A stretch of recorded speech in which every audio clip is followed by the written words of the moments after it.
Hello, and welcome to part one of my three-part series in which I discuss the video game industry's big three: Nintendo, Sony, and Microsoft. In this video, I'm going to be talking about Nintendo, specifically their newly announced Nintendo Switch. So, what is the Nintendo Switch? Well, if I had to put it as simply as I could, the Nintendo Switch is a hybrid console. It is both a home console and a mobile console. If I had to compare it to anything, I would compare it to the Wii U gamepad, in which the controllers for the Switch are actually detachable. And that is mainly because at home, the tablet goes into a dock, which plugs into your TV, and you'll use those controllers separate from the tablet to control your game. Or you can take the tablet with you on the go, slide those controllers, and play any game you want, anywhere you want, really. So what does the Nintendo Switch have going for it in terms of hardware? Well, it looks like Nintendo has joined Team Green, meaning that inside the Nintendo Switch lies an NVIDIA custom Tegra chip. Last time the Tegra chip was used was, I believe, for the NVIDIA Shield product line. And in a lot of ways, the Nintendo Switch seems like an evolution of the NVIDIA Shield tablet. So if the Nintendo Switch can't graphically compete with the Xbox One and the PS4, is Nintendo making the same mistake as it did with the Wii U? Because the Wii U couldn't really compete with the Xbox One and the PS4 as well, meaning a lot of third-party developers wouldn't make games for it that it would for the Xbox One and the PS4. Knowing all of this, it's really difficult to tell still, because judging by this graphic, all of these third-party developers have already pledged support and are making games for the Nintendo Switch.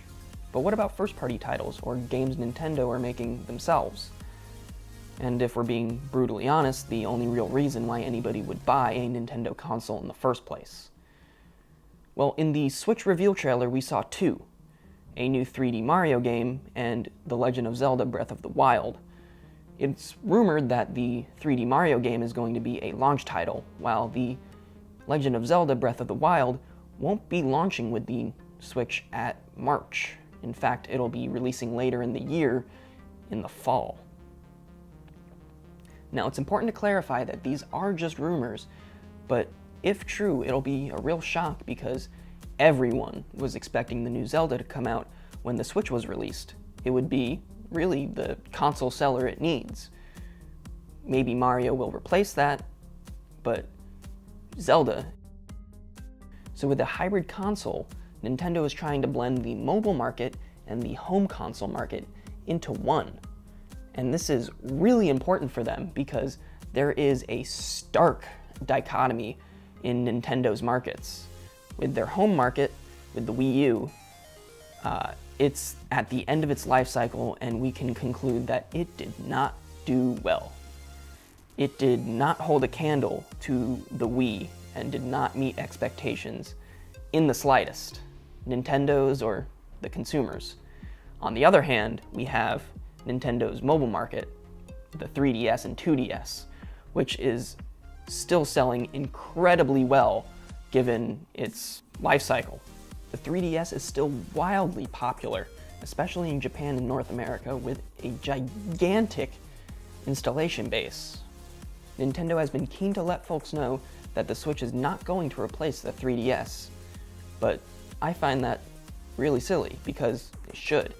The Nintendo 3DS is definitely showing its age. It is now almost 6 years old, and the Nintendo Switch looks like it can do everything the 3DS can.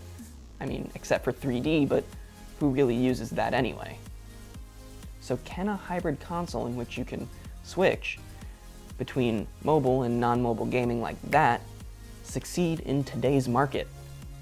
Well, I think the deciding factor on this is going to have to be the price.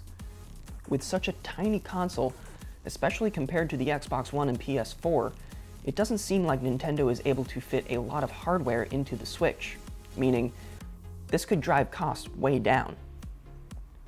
Now, again, it's a rumor, but it's speculated that the Nintendo Switch will launch in March at a price point of $250 US, and another SKU with higher storage capacity and a bundled-in game at $300. This is ultra competitive with the price point of the Xbox One and PS4 right now, and this could lead to some major sales. But without a solid launch, especially lacking the new Zelda, the Nintendo Switch, much like the Wii U, could be dead on arrival. However, only time will tell. So that is my video on Nintendo and their newly announced Switch. I hope you guys liked it. I'm really excited to talk more about the video game industry, especially Sony and Microsoft, in my next videos, so tune in next week and we can talk about the PS4, PSVR, and how Sony's doing in general. Thanks. I'll see you then.